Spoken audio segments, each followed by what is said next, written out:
Bueno, eh, hoy vamos a ver la activación y funciones efectoras de los linfocitos T, y es un evento que es central a la activación de la inmunidad adaptativa. A modo de poner en contexto el tema, eh, porque ahora estamos haciendo énfasis en la parte de la inmunidad adaptativa. Vieron que en la primera parte de lo que vamos dando del curso, hubo mucho énfasis en lo que es la respuesta inmune innata y cómo tanto la activación como la expresión de las funciones efectoras, todo ocurría en el sitio de infección. Tanto la activación como la acción ocurrían en el sitio de infección. Pero había un efecto adicional que era el de hacer una conexión entre lo que estaba pasando en el sitio de infección y el sitio de inducción más cercano. El sitio de inducción es el tejido linfoide secundario, como ya hemos comentado. Bueno, y en el sitio de inducción, como ya vimos en la clase introductoria, tenemos dos tipos de linfocitos que son críticos para la respuesta inmune adaptativa.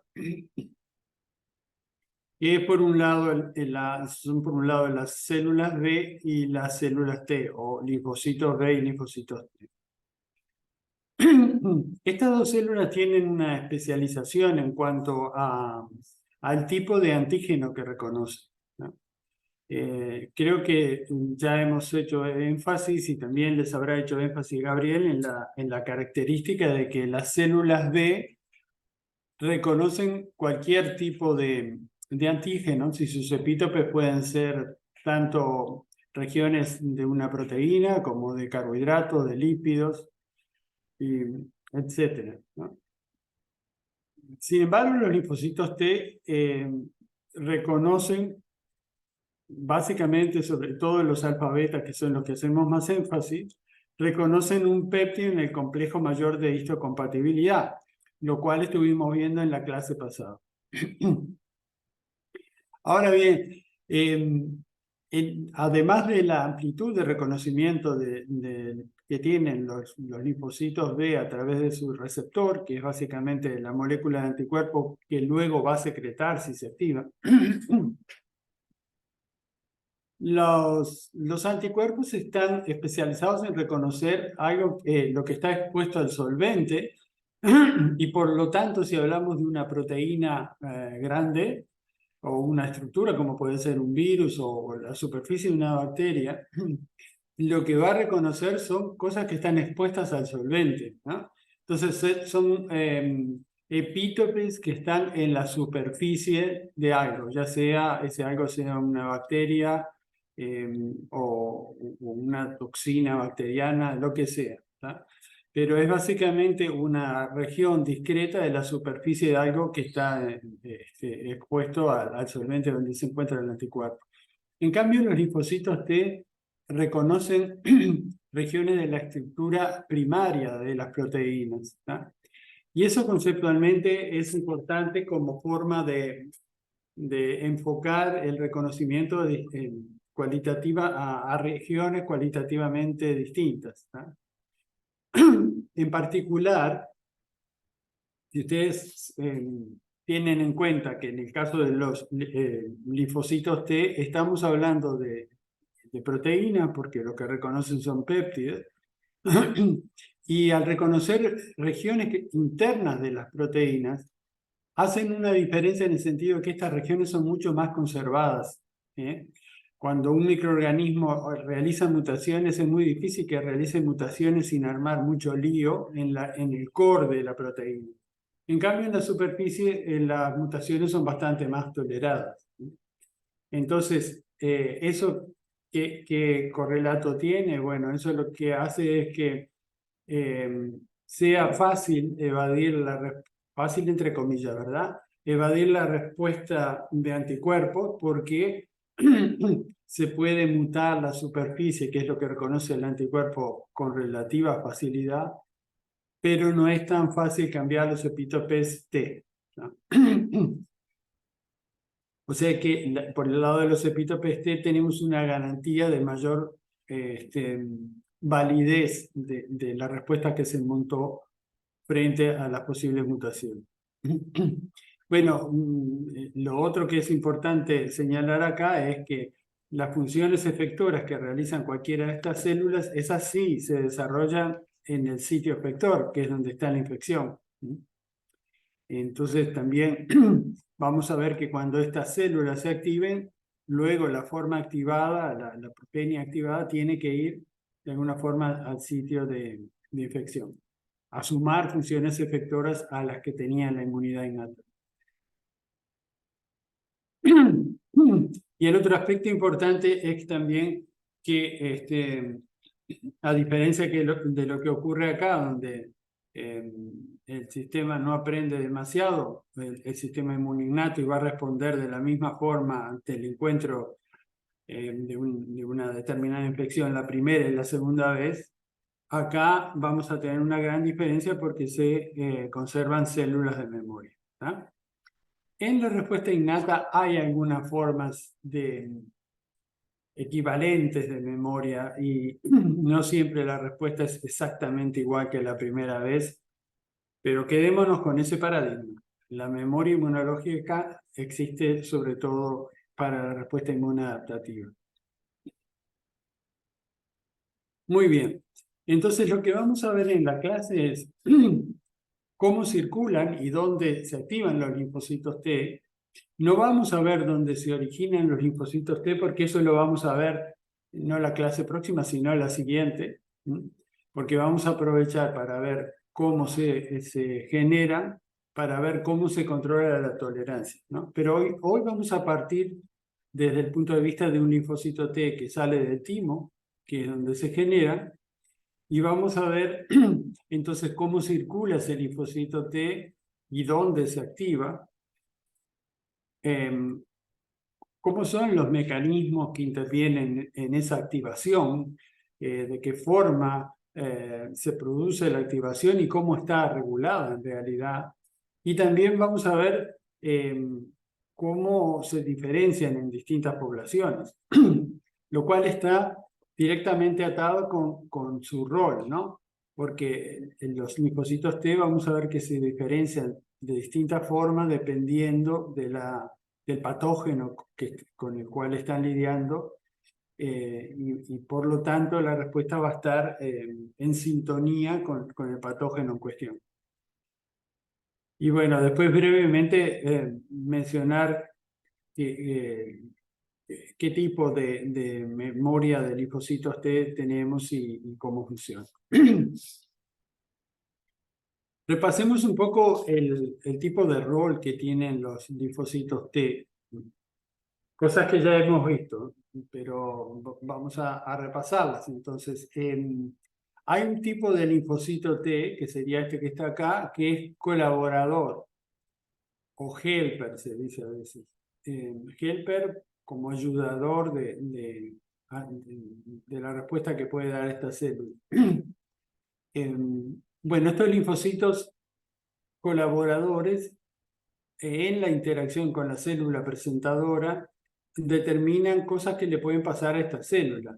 Y el ejemplo más típico es que esto sea un macrófago y como resultado de esta interacción el macrófago sea activado, ¿no? Esto sería el caso este que está acá. Eso le mejorará la capacidad fagocítica, etc. Pero también como resultado de esta interacción se van a secretar citoquinas al medio que de por sí pueden promover o ayudar a promover la inflamación que se disparó también con la respuesta innata. Y de esta forma también, si este fuese un linfocito B, tendríamos estos linfocitos T colaboradores activando a un linfocito B, ¿no? Que es lo que se muestra acá. Esas son como las tres grandes funciones de los linfocitos T que llamamos colaboradores. Pero los linfocitos T también pueden actuar como células efectoras directamente.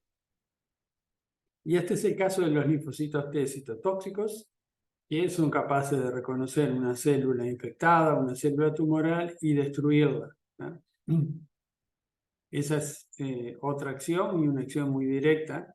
Y después hay otra función que también vamos a ver dentro de 2 clases, que tiene que ver con cómo el organismo, el sistema inmune es tolerante a lo propio, que es a través de linfocitos T que tienen la capacidad de ser reguladores.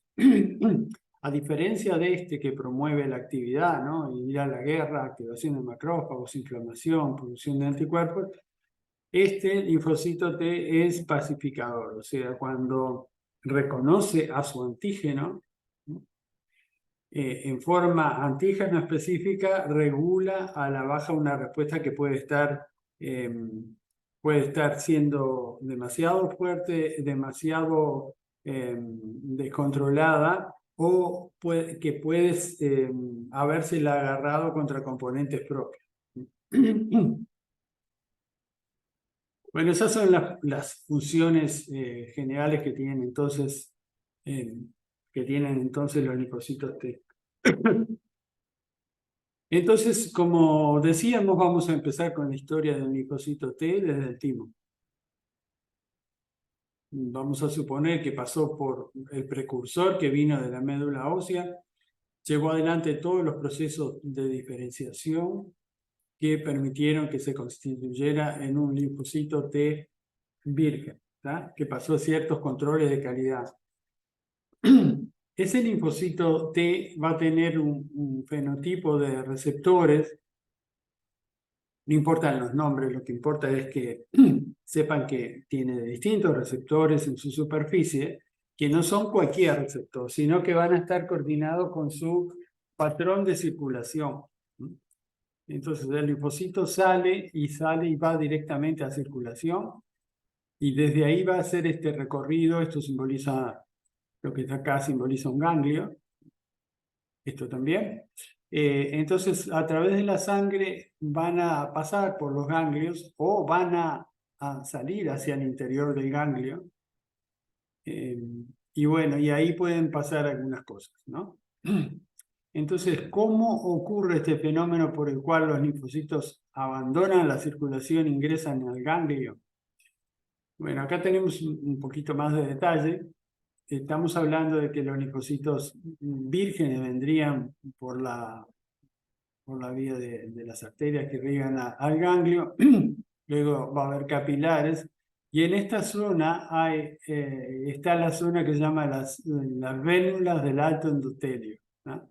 Las vénulas del alto endotelio, que acá están en una microfotografía de 2 fotones, que muestra en verde un anticuerpo contra una adesina que es particular. Adesina es una molécula de superficie que vamos a tener en el endotelio.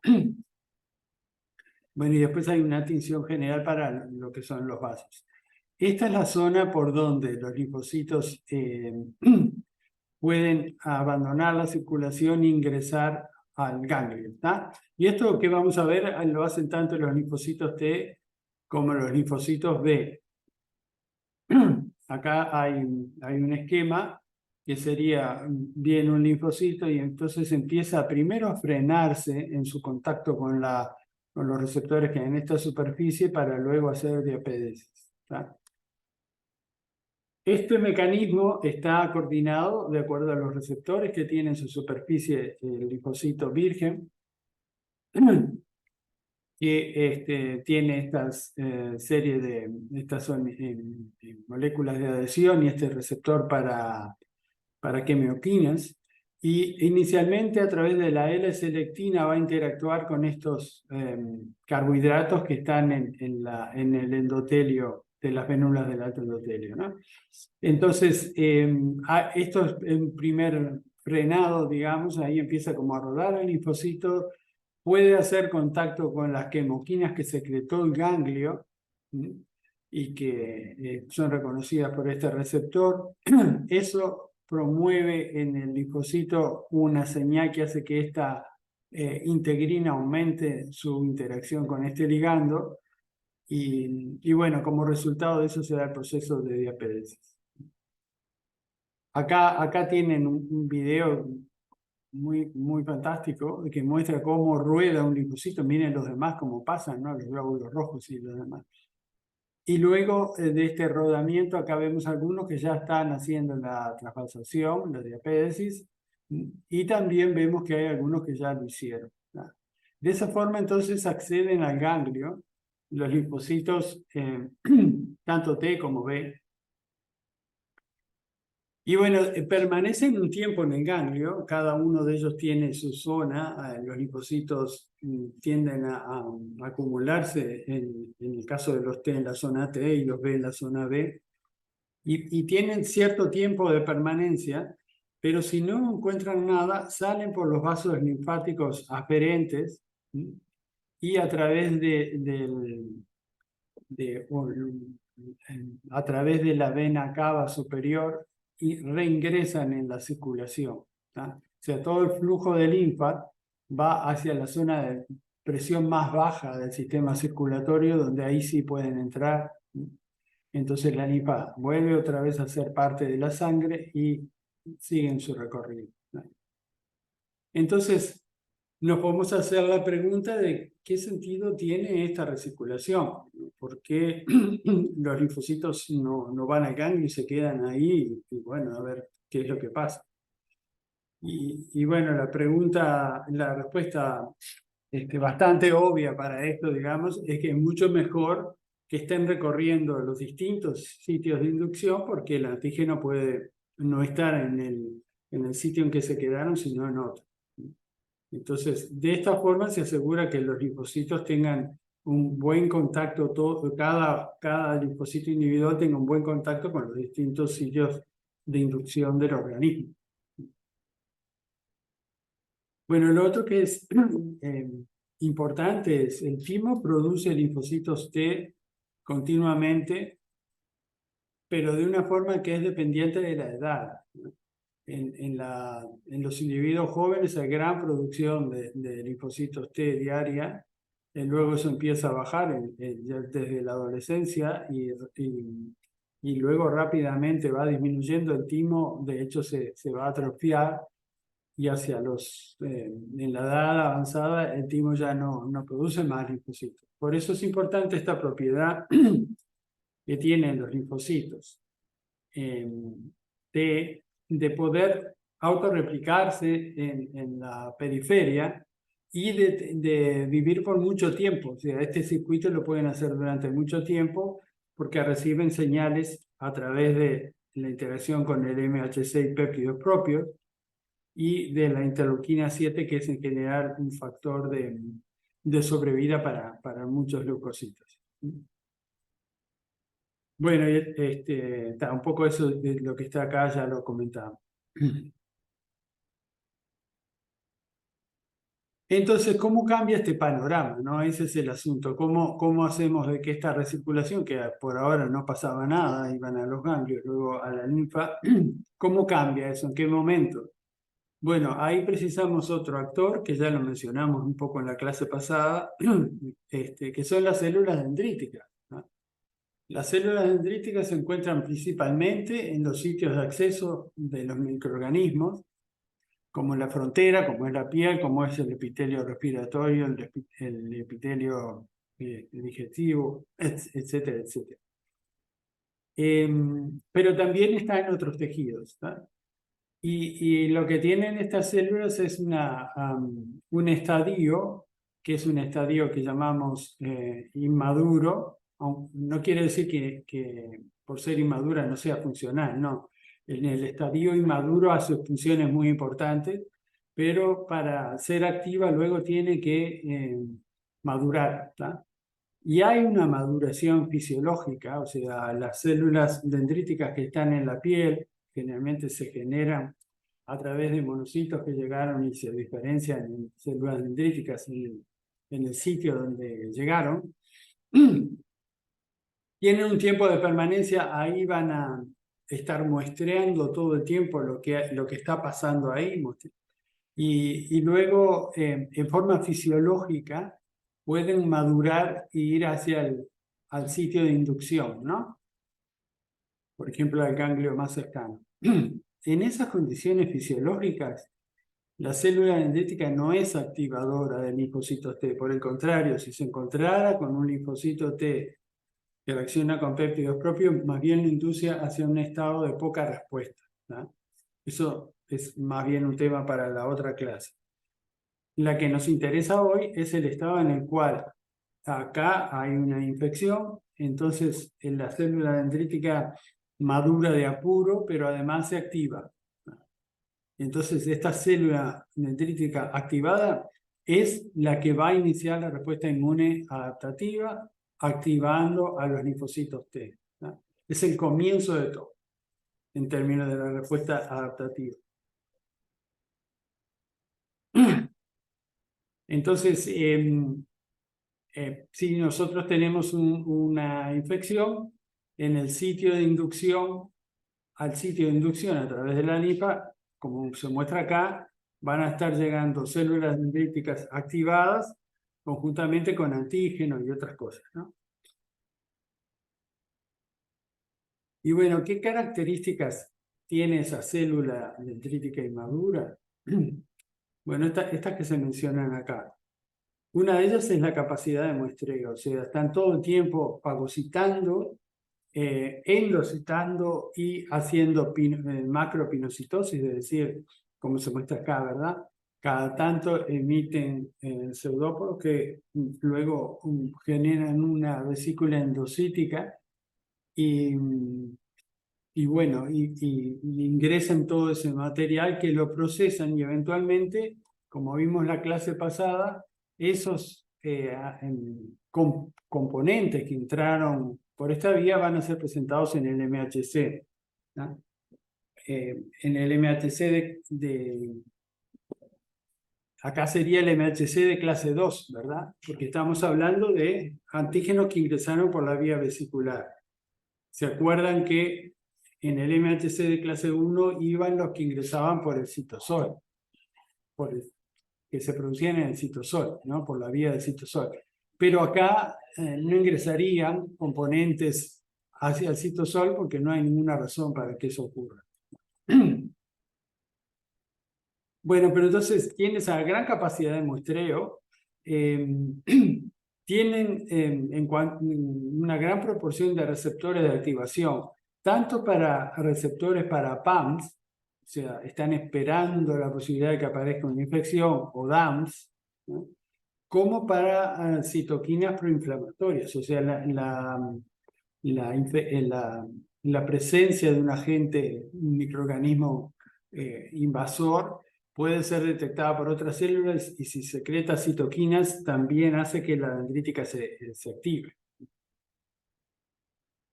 Y luego son residentes y no presentadoras. ¿Esto qué quiere decir? Que están contentas con estar en el tejido en el cual están. Por ejemplo, las células de Langerhans, que son células dendríticas que están en la piel, están ahí intercaladas entre las capas de la piel y a menos que maduren fisiológicamente o que reciban estímulos por PAMs y citoquinas, no van a abandonar ese tejido. Pero si reciben esas señales, entonces van a cambiar sus receptores para quimioquinas y van a adquirir receptores para quimioquinas que secreta el ganglio, ¿tá? Y eso va a hacer que migren hacia el tejido linfoide secundario, que es lo que representamos acá, esto, ¿no? Entonces ahora, este era el sitio de infección, ahora vamos a en lo que es un sitio de inducción, un ganglio, pongámosle. Bueno, ahí van a llegar, si hay una infección, van a llegar las células maduras y activadas. ¿Maduras qué quiere decir? Cuando maduran, ya dejan de hacer pinocitosis y no son tan buenas fagocíticas, porque lo que importa es lo que muestrearon en su momento cuando estaban en el sitio de infección. Ahora en el ganglio queremos que traigan la información del sitio de lo que pasaba ya, ¿no? No que estén muestreando cosas nuevas. Bueno, además cambian los receptores para quimioquinas, por eso ves que migraron ahora al ganglio, y disminuye el nivel de receptores para PAMS, no sería tan necesario acá tenerlos. aumentan la expresión del MHC. Acá había MHC, pero no estaba siendo exportado a la superficie. Si se activan, entonces se exportan esos complejos a la superficie, que sería todo esto que hay acá. Bueno, y una cosa muy importante, ¿no? La estimulación que recibieron acá hace que empiecen a expresar estas moléculas coestimulatorias que llamamos B7 y que en realidad las más importantes son CD80 y CD86, que van a interactuar con CD28 de los linfocitos T, ¿no? Es lo que llegamos a mencionar la clase pasada, que más allá de que a través del MHC haga un contacto específico con un linfocito T, se va a requerir una segunda señal que sería dada por estas moléculas de B7. ¿No? Bueno, no sé si tienen alguna pregunta para hacer por acá. Por ahora no. Bueno, entonces, acá volvemos a repetir un poco esto. Estábamos en la situación que en el sitio de infección, a través de citoquinas inflamatorias, como es la IL-1, el TNF, o por componentes microbianos, detectados a través de TOLs o TOL receptors o dectinas bueno, distintos receptores para PAMs, la célula dendrítica se activa y madura y va al ganglio, ¿no? Y cuando llega al ganglio, y acá tenemos remarcado lo que es la segunda señal, o sea, esta es la primera señal, que es la unión, la interacción específica entre el MHC péptido, ¿tá? Este péptido derivará de los componentes microbianos, y bueno, y entonces acá hay un TCR, un linfocito T virgen que justo reconocía este complejo, y bueno, y ahora tiene esta otra señal que hace que se active, ¿no? Entonces, ahora vamos a pasar a ver un poco los detalles de cómo es esa activación. Estamos viendo que el linfocito llega al ganglio. Esto es otra vez una representación del ganglio. El linfocito estaría ingresando a través de esta vénula del alto endotelio. Si no hay nada interesante, va a pasar en un tiempo, varias horas, en el ganglio, y luego va a seguir por vía aferente. Pero ahora estamos hablando de que hay una infección. Entonces, desde el sitio de infección va a llegar el antígeno, pero las células dendríticas que se activaron demoran más en llegar. Entonces hay una primera activación que ocurre a través de células dendríticas que también hay en el ganglio, ¿tá? Y estas células van a estar en la situación que estaban las otras, en un estado inmaduro, o sea, no expresan moléculas coestimulatorias. Entonces, la pregunta es, ¿cómo estas células dendríticas que no están activadas pueden empezar a activar linfocitos T? ¿Tá? Y en realidad lo que vamos a ver acá es una rápida activación de las células dendríticas que estaban acá, porque están llegando muchos productos del sitio de infección que son activadores. Entre esos fragmentos o microorganismos enteros que actúan, que son PAMs, y esta célula obviamente va a tener receptores para PAMs, y por ser inmadura en muy alta cantidad, y además receptores para citoquinas inflamatorias. O sea que rápidamente se va a activar y expresar B7, porque lo más lento del proceso es la migración desde el sitio de infección al ganglio. Entonces, estas células van a empezar, dendríticas, van a empezar a presentar antígeno a las células T vírgenes y activarlas, ¿tá? Bueno, esto ya lo mencionamos, acá vienen citoquinas y PAM. Pero luego, medio día más tarde, empiezan a llegar las células dendríticas que captaron el antígeno en la periferia y se activaron en la periferia y están llegando.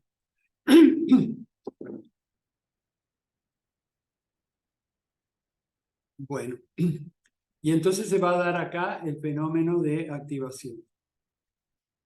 La activación obviamente va a depender de que haya algún linfocito por ahí que pueda reconocer lo que están presentando estas células, que son cientos de péptidos distintos, cada uno asociada a determinado MHC. Y bueno, alguno de esos complejos, para alguna de las células estas que están por acá, va a dar la primera señal, va a haber segunda señal porque hubo activación en el sitio de infección. Y entonces va a haber el fenómeno, lo primero que va a pasar es que las células T proliferan y se van a diferenciar. Acá estamos viendo una presentación del tema, ¿no? Ahora lo vamos a desarrollar más. Pero lo que vamos a tener entonces es que algunas de estas células que se activaron, que por supuesto aumentan de número, etcétera, etcétera, algunas van a quedarse en el ganglio y van a ir hacia la zona de los linfocitos B.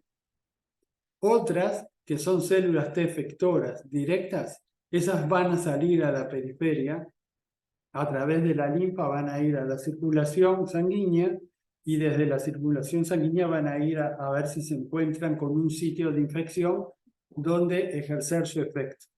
¿Tá? Entonces hay como dos destinos que tienen las células T. Uno es en el propio ganglio y otro es ir hacia la periferia. Y esas dos poblaciones son bien distintas.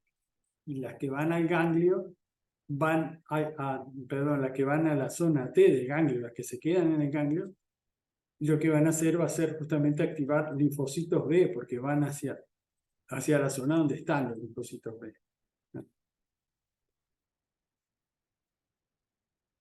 Bueno, esto es para recordar algunas cosas que ya las sabemos, pero estamos hablando de lo que pasa con con la activación de los linfocitos vírgenes que tienen receptor alfa-beta, ¿no? Estamos hablando de estos, que pueden ser CD4 o pueden ser CD8, pero su receptor tiene esa característica, está formado por las cadenas alfa y beta. Y esto lo vimos claramente en la clase pasada. Estos linfocitos, los que son CD8 positivos, que tienen este correceptor, se especializan en interactuar con el MHC de clase 1, a donde vienen a dar los péptidos que se generaron en el citosol. Y va a haber linfocitos CD4, que son los colaboradores, que estos se especializan en interactuar con el MHC de clase 2 y tienen como correceptora CD4. Entonces, vamos a ver un poco qué rol tiene ese correceptor en el mecanismo de activación, ¿no? Pero dicho esto, sabemos que tenemos otro tipo de células T con receptores gamma delta. Estas células T no reconocen péptidos en el MHC como estas otras. Tienen otra forma de reconocimiento y vamos después a decir algo en su momento de estas células, pero no es lo que estamos viendo ahora, ¿tá? Hoy nos vamos a concentrar en estas células que son las células paradigmáticas de la inmunidad adaptativa, ¿tá?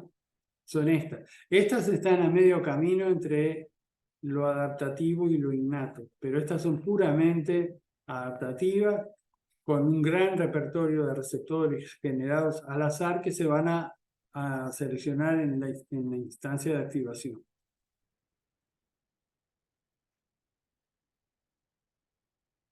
Bueno, entonces, acá tenemos el esquema de lo que sería un receptor TCR de un linfocito T. Vemos que tiene esta zona de reconocimiento. Ustedes ya vieron lo que es la estructura del TCR, que se parece mucho al brazo, ¿no? Al de la inmunoglobulina, a lo que llamamos la región FAD de la inmunoglobulina. Tiene dos dominios variables, el alfa y beta variable, y después dominios constantes. Y bueno, y tiene también unas cadenas adicionales que forman el complejo, que están involucradas en la señalización. estos hexágonos que hay acá simbolizan tirosinas que pueden ser fosforiladas y esa es la forma de activar.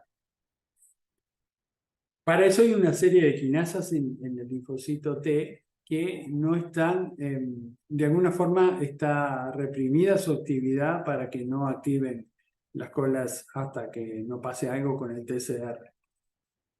Y vean que el receptor CD4, estamos viendo lo que pasa para un linfocito T CD4, pero hay una equivalencia muy grande con el CD8.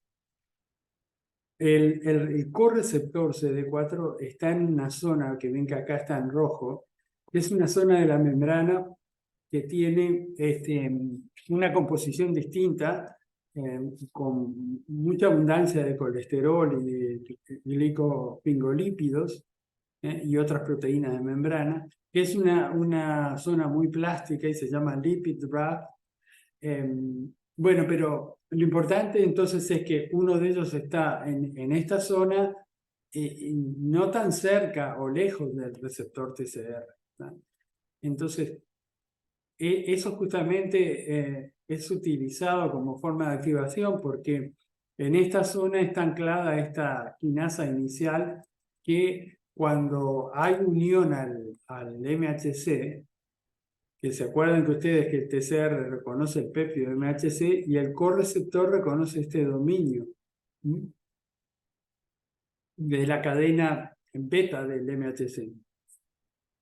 Entonces, esto hace que el TCR, todo este complejo, se integre al lipid wrap, donde vamos a tener ahora esta quinasa ya mucho más cerca de las tirosinas que van a ser fosforiladas, y a medida que avanza la fosforilación, entonces estas otras pueden ser reclutadas, y eso ingresa en una cascada por la cual se forman complejos de señalización que dan lugar a la activación de los genes que vamos a ver en un ratito, que son los determinantes de que la célula pueda ingresar en ese proceso de activación. Ahora, ya hemos insistido varias veces de que la activación de los linfocitos T requiere del MHC péptido interactuando con el TCR, pero también tiene que haber una señal a través del B7 con el CD28. Y bueno, esa señal de B7 con CD28 se suma al proceso. Acá hay también motivos de activación vinculados a la fosforilación, y esta, la señal conjunta que se genera por este mecanismo y este otro, promueve los cambios que van a dar lugar a la activación del linfocito. Entre ellos, la producción de la activación de BCL2, que es un factor de sobrevivencia, ¿no? Que permite... Siempre las células cuando empiezan con estos procesos, muchas veces es un proceso de activación que está asociado en cierta forma a una necesidad de estímulo para mantener a la célula viable, ¿no? Y bueno, en este caso BCL da esa sobrevida. Hay una producción de la interleuquina 2, que es un factor de crecimiento importante para promover que la célula replique, y como se va a precisar energía, se activa la glicolisis. Bueno, entonces acá tenemos esta primera instancia de activación. Acá es importante señalar algo que es como muy excepcional, ¿no? La célula dendrítica, que sería esta que está acá arriba, ¿no? Además de tener este MHC péptido con el péptido vamos a llamarle péptido rojo, por decir algo, tiene un montón de otras moléculas de MHC que están expresando otros péptidos, ¿no? Montones de péptidos. Algunos propios, para los cuales no debería haber linfocitos T, pero va a haber otros contra otros péptidos que son, por ejemplo, el microorganismo que nos interesa, y bueno, y ahí puede venir otro linfocito, lo que sea. Pero lo que es interesante acá es que no son muchísimas las interacciones que se forman entre el TCR y el MHC, o por lo menos no son necesarias muchísimas interacciones. Y se ha visto que hasta 10 interacciones, o sea, 10 complejos MHC péptidos, interactuando con 10 receptores, pueden alcanzar para disparar la activación. Pero no es la única interacción que va a haber, porque además el TCR siempre tiene cierta afinidad por los MHC independientemente del péptido. De hecho, vamos a ver en la clase de tolerancia que eso es algo que está promovido en el sistema inmune. Pero también hay otras moléculas que interactúan entre sí, entre las células, como vamos a ver enseguida.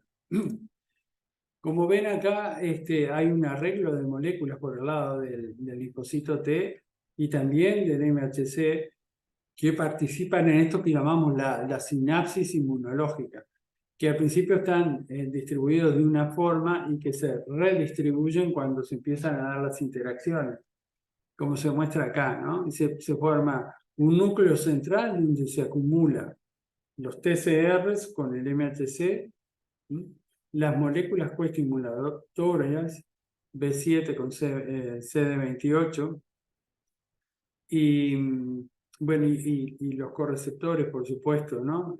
Ya sea CD4 o CD8.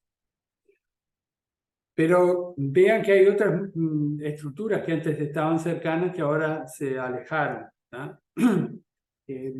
Eso tiene que ver, tiene importancia también porque además de lo que veíamos que pasaba acá cuando la unión del correceptor llevaba esto al lipid trap y se acercaban las quinasas, en el linfocito T, antes de la activación, moléculas como el CD45, por estar cerca de estas moléculas de acá que van a participar en la señalización, actúan como inhibidores también. Entonces, pero acá se alejan, ¿tá? No tienen un contraligando, pero en la sinapsis terminan siendo alejadas, ¿no? Y después hay otras interacciones que sí, que refuerzan la interacción entre las células y suman a estas pocas interacciones un refuerzo. Bueno. Y entonces, ¿qué es lo que pasa entonces debido a esa señalización que ocurre? ¿Qué es lo que le pasa al linfocito T? Bueno, lo primero que va a hacer como resultado de la activación es aumentar dos proteínas muy importantes. La citoquina, IL-2 y una subunidad del receptor para esa citoquina. Miren esto qué curioso. La célula, el linfocito T virgen, tiene un receptor para la interleuquina 2 que es modesto, es de baja afinidad, es poca cosa. Pero si se le suma una subunidad adicional, que es la subunidad alfa del receptor, ahí se logra hacer un receptor de muy alta afinidad, ¿tá? Bueno, y entonces esto es muy importante para la activación. Y lo que hace el linfocito es, como se muestra acá, empieza a secretar la interleuquina 2 y a su vez genera un receptor de muy alta afinidad para la misma.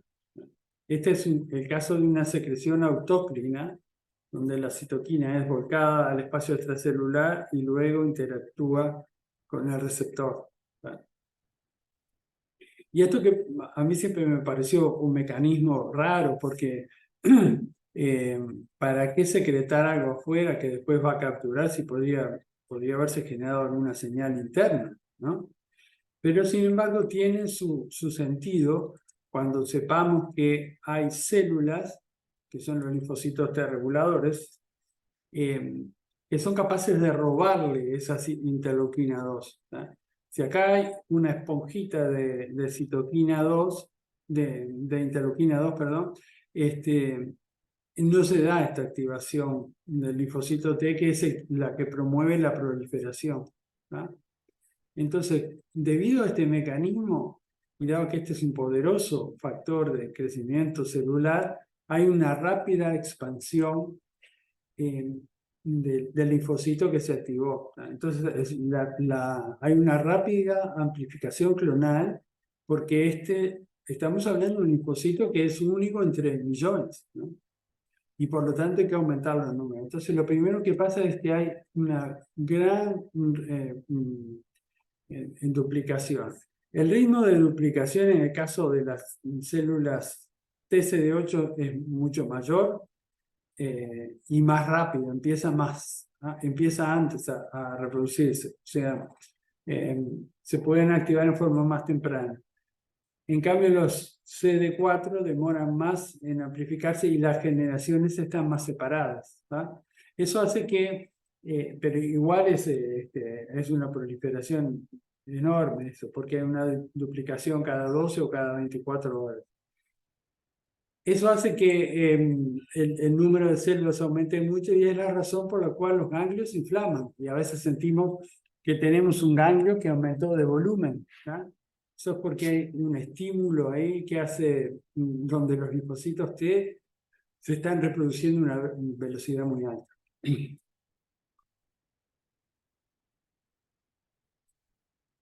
Bueno, entonces, acá vemos lo que es, digamos, el promedio, estos del libro de texto, que muestran lo que sería en forma promedial el aumento de células CD8 en un ganglio, que ven que desde algunos cientos pasamos a decenas de millones.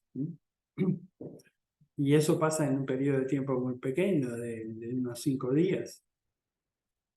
Eso es obviamente lo que causa la inflamación del ganglio bueno, y es lo que nos provee de células que van a realizar las funciones efectoras.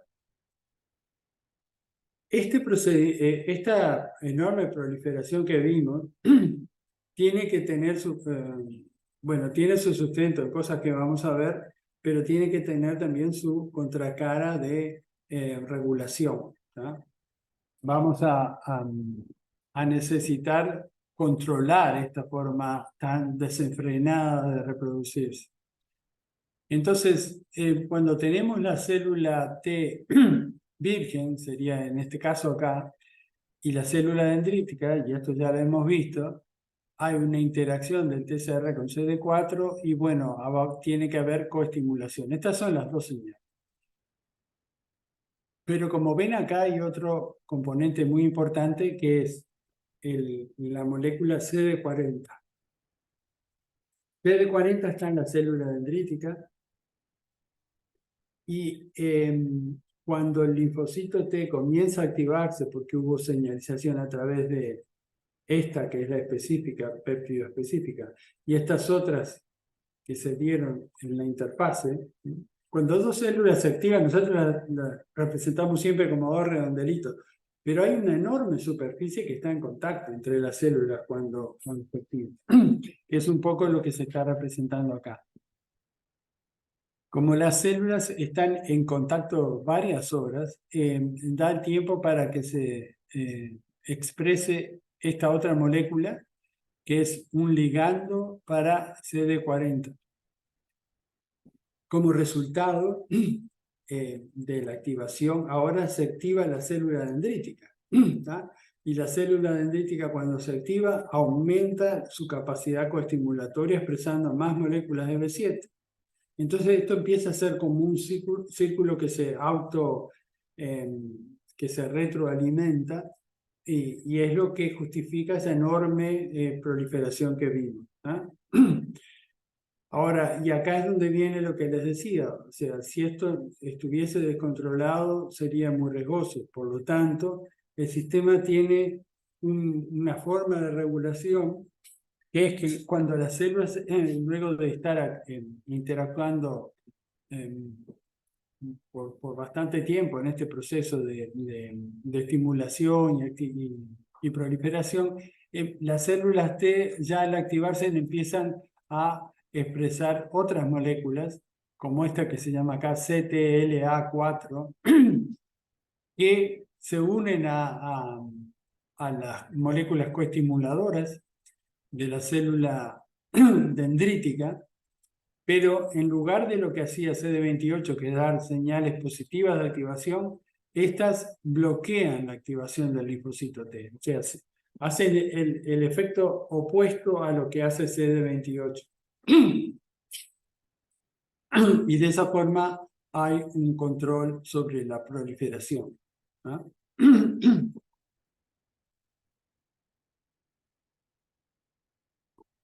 Bueno, este mecanismo es súper importante y lo que, a ver, un segundito. Y lo que se ve en muchos casos es que si esa molécula de alguna forma se bloquea o si se hace un animal transgénico que no tiene esta molécula CTLA4, hay una proliferación totalmente descontrolada. Faltaría el freno este que produce el CTLA4 y entonces lo que tendríamos es grandes problemas de autoinmunidad por descontrol de la respuesta de linfocitos, ¿no? Y eso es lo que dice acá: animales sin el gen para CTLA4 mueren tempranamente, en 3 semanas. Cuando hablamos de un ratón es relativamente pronto, por eso que les decía, porque los linfocitos empiezan a proliferar ante cualquier estímulo, pero no paran de proliferar, ¿no? En el 2018 se le dio el premio Nobel a Allinson, un investigador que desarrolló una terapia, una inmunoterapia para cáncer que es bloqueando este receptor, ¿no? O sea, los tumores en general tienden a inducir una regulación negativa de la inmunidad y eso le permite crecer porque es el sistema inmune que lo controla. Y bueno, esa es una de las vías de escape. La mayor vía de escape, diría yo, son mecanismos que controlan al sistema inmune a la baja para evitar de tener una respuesta que elimine el tumor. Entonces, bloqueando este freno, se logra promover una mayor actividad de la inmunidad y eso puede destruir a los tumores, ¿no? Y bueno, esto tiene un efecto terapéutico muy importante. Este fue uno de los primeros anticuerpos que se usaron. Luego hay otros con otras moléculas que tienen una función similar, que se llaman PD1, PDL1. Sí funcionan en algunos cánceres con resultados fantásticos, sobre todo PD1 y PDL1, pero el problema es ¿cuál?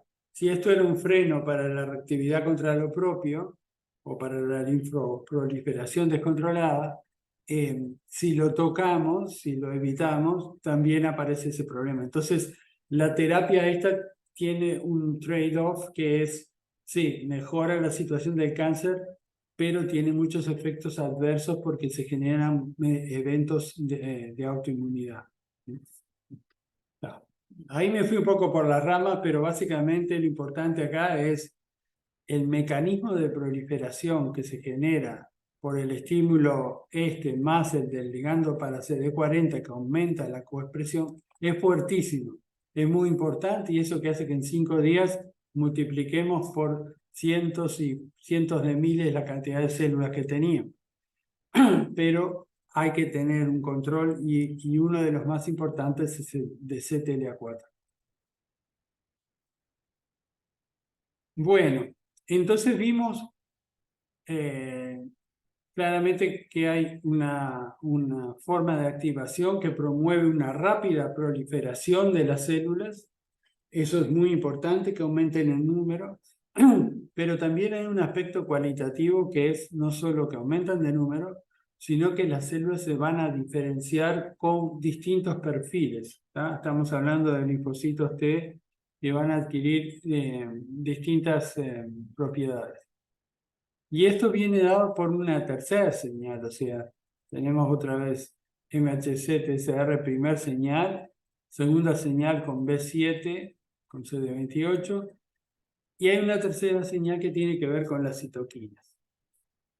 Esas citoquinas van a estar en el ganglio, van a ser el resultado de cosas que pasaron en el sitio de infección, porque eso drena hacia el ganglio, pero también van a ser el resultado más directo de lo que la célula presentadora, y estamos hablando acá de células dendríticas, de lo que va a secretar la célula dendrítica en términos de citoquina, ¿no? Y ahí no es siempre igual, ¿no? Hay veces en que vamos a tener cierto patrón de citoquinas y otras veces vamos a tener otro. Y eso es algo que la célula dendrítica aprendió en el sitio de infección porque le tocaron tales y cuales receptores para PAMS o para DAMS y había ciertas otras condiciones, ¿no? O sea, la célula dendrítica fue condicionada y a su vez va a condicionar a las células T para que se diferencien en una u otra dirección. Entonces, para seguir un poco con el esquema que veníamos usando, si la infección está acá, además de venir células dendríticas y antígenos, van a venir también citoquinas del sitio de infección que van a ser determinantes, ¿tá? Junto con las que va a secretar estas células dendríticas. Entonces, dependiendo de qué patógenos está en cuestión, o sea, de qué microorganismo o macroorganismo está siendo lo que activa la inmunidad, vamos a tener distintas respuestas. Por ejemplo, si tenemos virus o bacterias, ¿tá? Un grupo enorme de patógenos, que llamamos patógenos de tipo 1, acá vamos a tener estímulos que van a estar dados por PAMS, que van a hacer que la célula dendrítica, cuando se active, secrete interleuquina 12. La interleuquina 12 va a promover la proliferación y actividad de las células NK, que a su vez van a secretar interferón gamma. Y el interferón gamma junto con la IL-12 nos van a activar a las células T, van a hacer que las células T adquieran un perfil que llamamos TH1. ¿No? ¿Qué es esto? Es simplemente una forma de denominar a una población de células que tiene un perfil determinado de acción, ¿tá? Que básicamente está muy determinado por su capacidad de secretar interferón gamma y TNF-alfa también, que es otra citoquina que va en la misma dirección. Bueno, estas células van a tener como característica este factor de transcripción, TBET, que es el que, digamos, dispara este programa de interferón gamma y otras citoquinas. ¿Está? Ya este es un primer camino de diferenciación de las células T. Hay otro camino de diferenciación que está determinado por la presencia de interleuquina 6, TGF, beta y interleuquina 23. Cuando los patógenos y el tipo de PAMS que tienen y DAMS que generan tocan ciertos receptores de la célula dendrítica, ¿no? Eso va a dar lugar a que secreten principalmente estas citoquinas. TGF-beta suele haber en los tejidos, porque es en forma aislada, digamos, es más bien reguladora de la baja, pero bueno, pero el conjunto ahí hace que se genere una respuesta, células T que tienen como característica el factor de transcripción ROR gamma, que van a ser células con un perfil TH17, ¿tá? Donde la citoquina principal que van a secretar es la IL-17. Y si tenemos estos macroparásitos, helmintos, insectos, que llamamos patógenos de tipo 2, estos van a inducir células con un perfil TH2, con este factor de transcripción característico, Los detalles de qué aporta acá la célula dendrítica es un poco más confuso, pero sí se sabe que el reclutamiento de estas células que son características de esta respuesta contribuye también a la diferenciación. Entonces, bueno, y estas células secretan acá, es un panel de citoquinas que se secretan, como la 4, la 13 y la 5, que van a ayudar cada una a un tipo en particular de respuesta. ¿Ah? Entonces, vamos a hacer un poquito de énfasis en cada una de ellas. Y estamos considerando la respuesta TH1. Vamos a ver que cuando el linfocito T con un perfil TH1 reconoce péptidos expresados en la superficie de un macrófago, en el MHC, y además este linfocito expresa ligando para CD40 y acá va a estar el CD40. Esto va a dar lugar a la activación del linfocito, del macrófago, lo cual es muy importante en el caso de algunas infecciones, como son estas que están listadas acá, que son una serie de bacterias o parásitos que son capaces de infectar el macrófago, quedarse en las vesículas y ahí reproducirse y sobrevivir a los procesos de destrucción del macrófago.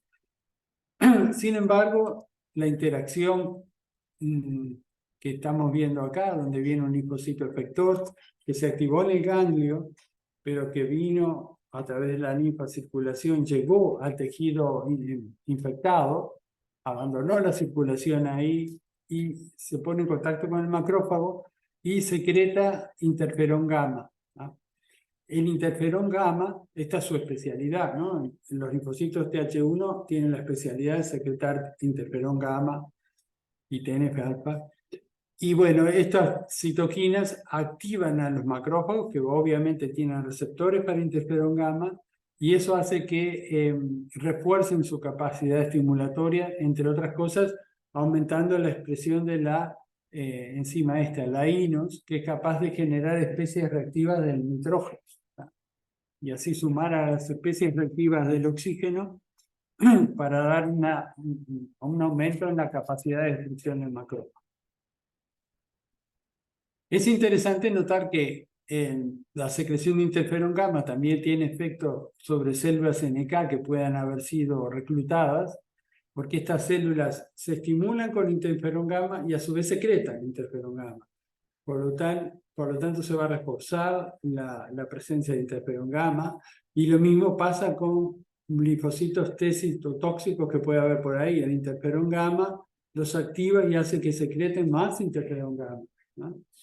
Entonces hay una potente estimulación del macrófago que a su vez, al activarse, no solo aumenta su capacidad fagocítica y la capacidad de destruir los microorganismos que fagocitó, sino que además va a...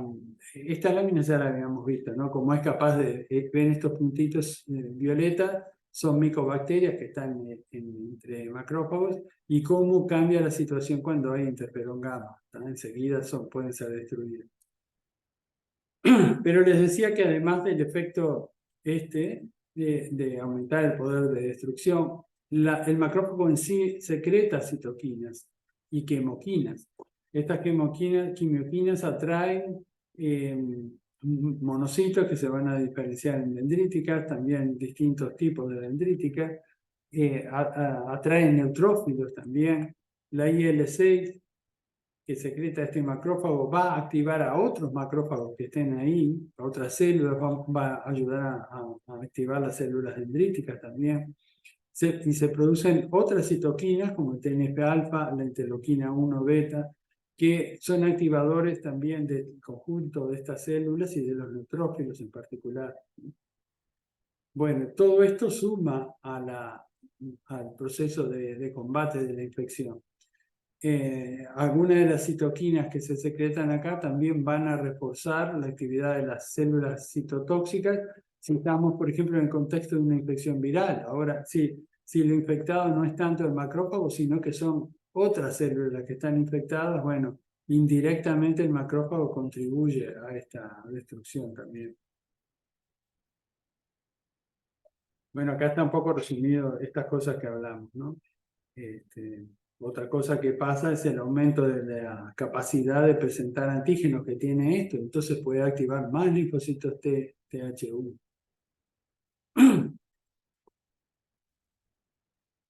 Bueno, ahora pasamos a los TH2. Los TH2 se activan entonces en contextos de infecciones por el minto, por ejemplo, o para responder contra larvas de insectos. Y ahí, como mencionamos, hay un combo de citoquinas que se secretan, que ven como estas de acá, IL-4 y IL-13, tienen que ver con una activación de los macrófagos que es bien, bien distinta de la anterior. En vez de promover macrófagos que secreten, en vez de mediar la interacción a través de interferón gamma, estas células a través de la IL-4 y IL-13 promueven un fenotipo de macrófagos que es más, que se llaman macrófagos activados alternativamente, que secretan otro tipo de quimoquinas, ¿no? El macrófago reclutaba, con TH1 reclutaba más bien células fagocíticas, como los neutrófilos, otros macrófagos, monocitos. Pero acá se van a reclutar otro tipo de células, como los eosinófilos y basófilos, que también se reclutan con la IL-3 y IL-9. Pero además estas células participan en los macrófagos activados alternativamente, tienen que ver con la remodelación del tejido cuando está habiendo la sanación de las heridas, y secretan enzimas que degradan la quitina de insectos, que también de esa forma contribuyen si la infección es, por ejemplo, por una larva de un insecto, ¿no? Y también promueven la secreción de IgE, o sea, la respuesta de anticuerpos no siempre es la misma, o sea, los IgG son muy importantes para muchas respuestas, como si hay una infección de tipo 1, pero acá la IgE puede cumplir un rol importante porque muchas de las células que están muy orientadas a la respuesta contra el minto, como basófilos, mastocitos, eosinófilos, tienen receptores para IgE.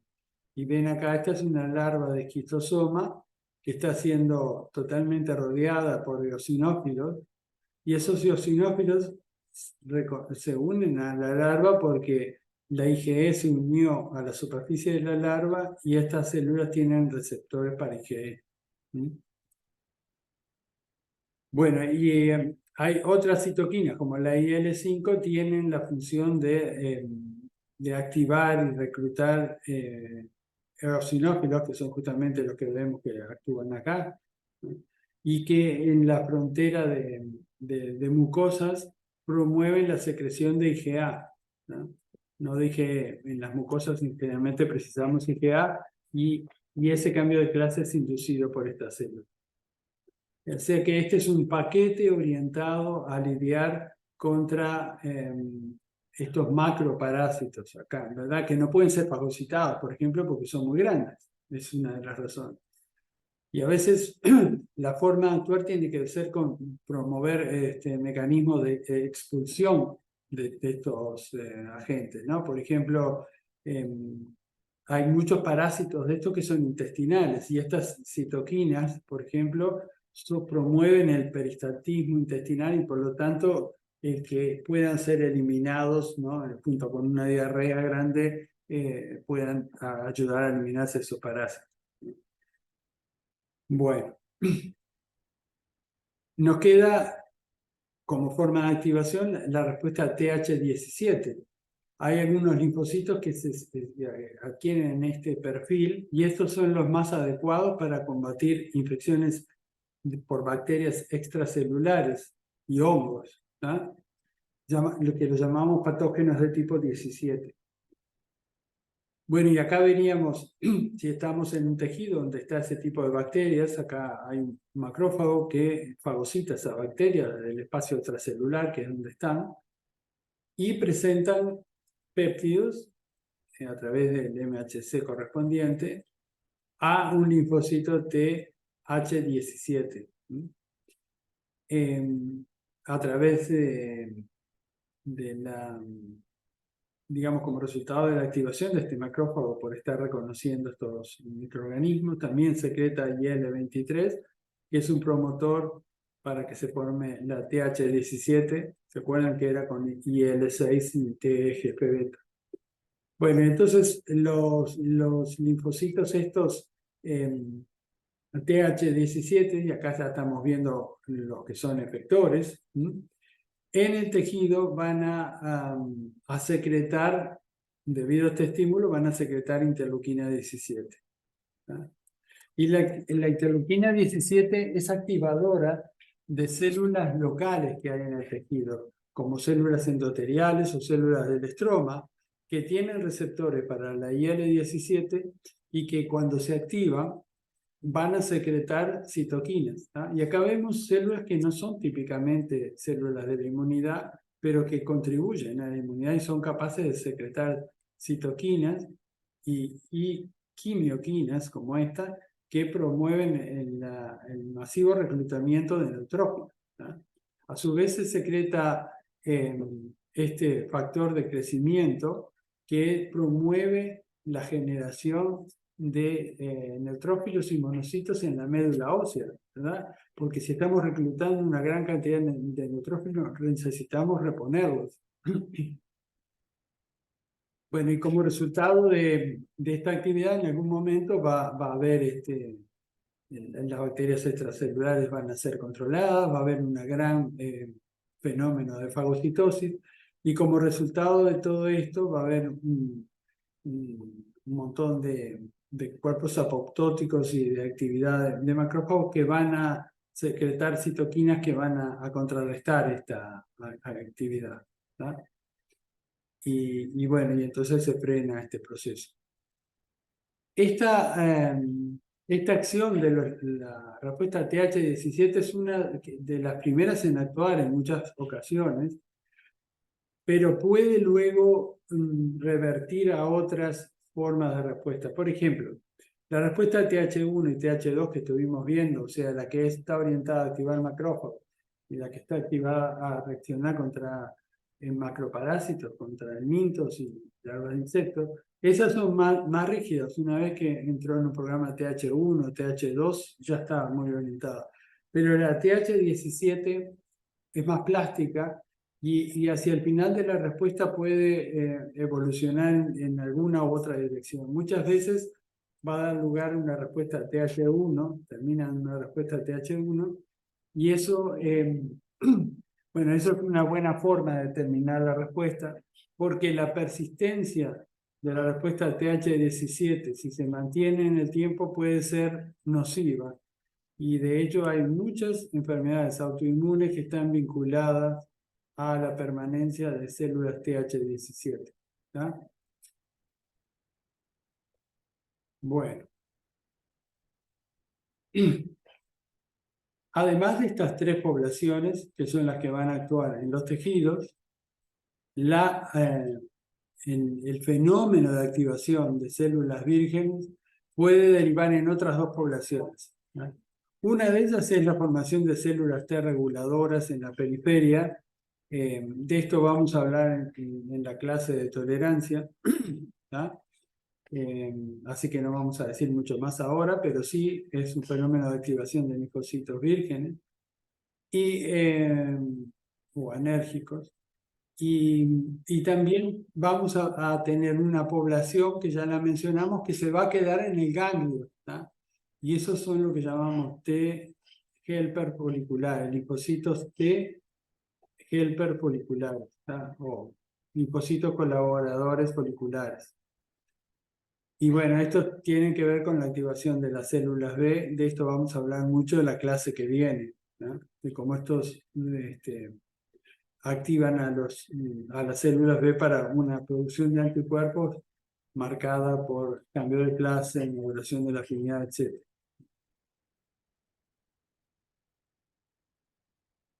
Esto es lo que les decía, que habíamos mencionado, que cuando se activan los linfocitos T, algunos van a la periferia y otros se quedan en el cáncer.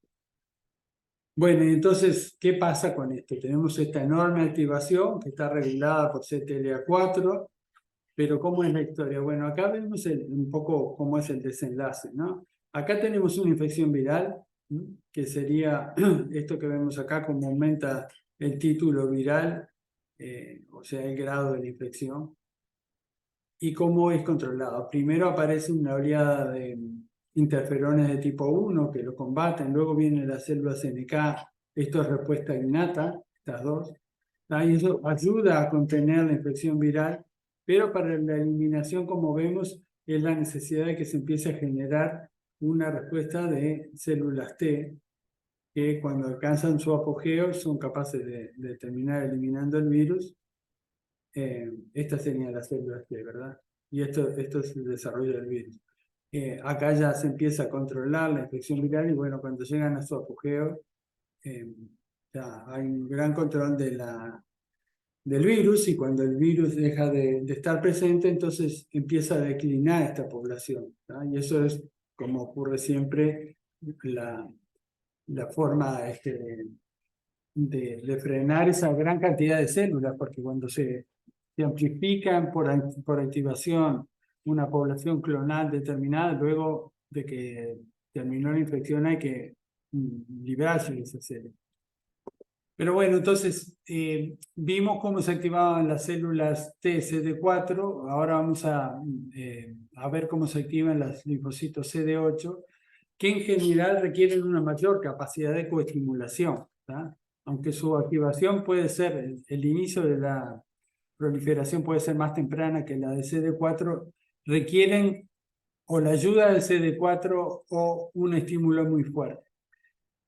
El estímulo muy fuerte puede darse cuando la célula se activa directamente, porque la célula dendrítica, por ejemplo, está infectada por virus, ¿tá? Entonces acá tenemos gran capacidad coestimulatoria. Ven a la molécula B7 acá, que como que habría mucha expresión de B7 porque la dendrítica se activó, y entonces esto es suficiente para activar la CD8, pero también en algunos casos la célula dendrítica no se infecta con el virus.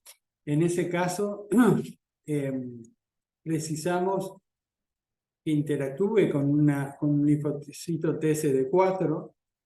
Eso va a promover que la dendrítica en sí mismo se active, aumenta la capacidad coestimulatoria. ¿Se acuerdan que eso lo vimos hace un ratito? O sea, la interacción ahí con el ligando de CD40 hace que la célula dendrítica aumente la capacidad coestimulatoria, y ahí se pueden activar las células de CD8.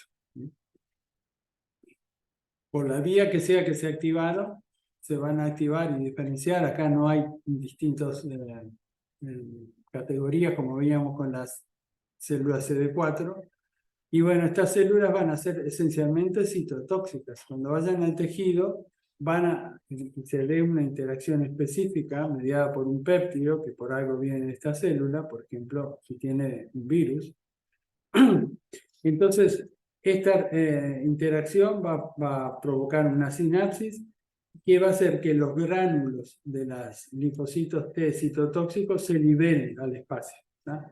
Y en estos gránulos hay muchas cosas, pero lo más importante es que hay unas proteínas que se llaman perforinas y además granzimas, ¿tá? Las perforinas son capaces, cuando se liberan en el medio exterior, adquieren otra conformación por la presencia de calcio y de otros componentes que les permite insertarse en la membrana de la célula esta que están atacando, y a través del poro que se formó van a ingresar las granzimas, ¿tá? Esas granzimas son enzimas proteolíticas que son capaces de iniciar, de degradar proteínas que conducen a la activación de las caspasas que median la apoptosis, la inducción de apoptosis. También las células citotóxicas se expresan en el ligando para Fas, que actuando directamente con el Fas, inducen la apoptosis en estas células, ¿tá? Este Fas se expresa sobre todo en células de la inmunidad, pero también se puede expresar en algunas células infectadas. Y bueno, acá ven un ejemplo de un linfocito T citotóxico actuando contra una célula, en este caso son células tumorales que son fáciles de tener en cultivo, que también presentan péptidos a través del MHC de clase 1. Y bueno, acá vemos como están en verde los linfocitos, como en determinado momento inducen la apoptosis, que es cuando se ve como ese relámpago de color, y ahí la célula rojiza empieza un programa de apoptosis. Una cosa importante es que acá esta célula, por estar infectada, va a expresar en el MHC los péptidos. En el MHC de clase 1 va a expresar péptidos derivados del virus. Pero acá, como es solo la vía endocítica, no habría, si solo existiese la vía endocítica, solo habría presentación en el MHC de clase 2. Pero esta es una infección donde hay interferón gamma que va a mediar va a hacer que esta célula, en esta célula se promueva la presentación cruzada y se cargue en el MHC de clase 1 péptidos que la dendrítica tomó del espacio extracelular, ¿no? Ahí no hubo infección. Bueno, ya terminando, estas células que se activaron salen a circulación con un programa que les permite encontrar los sitios inflamados y traspasar ahí al sitio de infección, ¿tá? Estas serían las células T efectoras que tienen los receptores correspondientes y que van a tener tropismo por distintos tejidos y que expresan constitutivamente el ligando que es fundamental para cuando se encuentren en la periferia con la célula presentadora. Estas células son células terminales, por lo tanto, cuando se acaba la infección, se combate el agente infeccioso y deja de haber estímulos inflamatorios, su supervivencia se acaba, ¿no? Entonces la mayoría se van a morir, pero sí alguna parte de ellas se conserva como células de memoria, ¿no? Acá vemos cómo luego de que se eliminó la carga viral, bueno, las células T tienen una fase de contracción y después queda una de memoria. Las células B de memoria hay de dos tipos. Hay unas células B de memoria que tienen, esto que ven en verde acá, es un receptor para quemoquinas que las lleva a la circulación linfática sanguínea, y entonces están circulando como de forma similar los linfocitos T vírgenes, yendo por la sangre, recorriendo los ganglios, volviendo, y si llega a haber una nueva infección, rápidamente se van a activar porque las células de memoria, todas las que vamos a ver, T o B, tienen requisitos de activación mucho más bajos que las células vírgenes. A las células vírgenes, como tenemos que tener cuidado de no activar clones autorreactivos, se les exige tener una fuerte coestimulación que no es necesaria a ese nivel acá, ¿no? Bueno, y esto vale también para otra población que son células T de memoria efectoras. Estas están más cerca ya de activar. Estas que vemos acá tienen que activarse como los linfocitos vírgenes y diferenciarse en células efectoras. Pero estas ya están en el estadio efector, ¿no? Igual son células de larga vida y a su vez hay como dos subpoblaciones, unas que están localizadas y fijas en determinados territorios y otras que tienen cierto patrón de circulación. Y bueno, son células muy longevas, como ven en este recuadro. Las células de memoria viven decenas de años, y acá está este ejemplo impresionante de que la gente vacunada contra la viruela, que sabemos que no ha estado expuesto a la enfermedad porque no existe la viruela, se erradicó en 1979. Pero bueno, aún muchos años después se pueden encontrar células T que son reactivas contra péptidos del virus de la viruela. Esto es nomás para decirles que a lo largo de la vida va cambiando el perfil. Acá vemos cómo es nuestra susceptibilidad a las infecciones, ¿no? al principio somos muy susceptibles, pero rápidamente establecemos una cultura inmunológica a los 10, estos son años, ¿verdad? 5 o 10 años ya hay una muy buena, ven que una muy buena salud, digamos. Pero eso se va deteriorando con el tiempo por senescencia y porque en el conjunto de células T vemos que aumenta mucho la población de células de memoria y hacia el final de la vida la mayoría de las células en circulación van a ser células de memoria. Entonces tenemos mucho menos riqueza para generar respuestas contra nuevas infecciones. Esa es la razón por la cual las personas veteranas reaccionaban de forma mucho más peligrosa a la infección por coronavirus. Nunca lo habían visto en la época en que tenían un sistema inmune activo y cuando los agarraba acá, los agarraba con un sistema inmune senescente, pero además con poca diversidad, o sea, pocos clones que pudieran adaptarse a este nuevo patógeno, ¿no? En cambio, los individuos jóvenes tienen pocas células de memoria, pero tienen una enorme diversidad y pueden montar respuestas muy eficientes. Bueno, y terminando así como para recapitular un poco, el elemento central de la activación es la activación por las células dendríticas con capacidad costimulatoria de las células vírgenes. Eso va a generar células que se diferencian y van a ir a la periferia, tanto CD4 como CD8, que van a actuar contra patógenos de tipo 1 como virus, bacterias, protozoarios, o patógenos de tipo 2, donde hay otro perfil de citoquinas. Acá está solo IL4, pero vimos que había otras, como la 13 y la 5. Otros linfocitos T que se especializan en hongos y bacterias extracelulares tienen como citoquina emblemática la IL-17. Hay una población de células T, que vamos a ver sobre todo la clase que viene, que colabora para que las B produzcan anticuerpos de buena calidad. Y hay también unas células T con un perfil regulador que vamos a ver otra clase más tarde, ¿no? Y bueno, y que además de todas estas poblaciones, incluyendo de estas, se van a generar células T de memoria central y efectoras que son las que nos protegen en una segunda infección. Y bueno, eso es todo. Como siempre, abrimos por si hay alguna pregunta. No sé si ustedes tienen algo que quieren preguntar.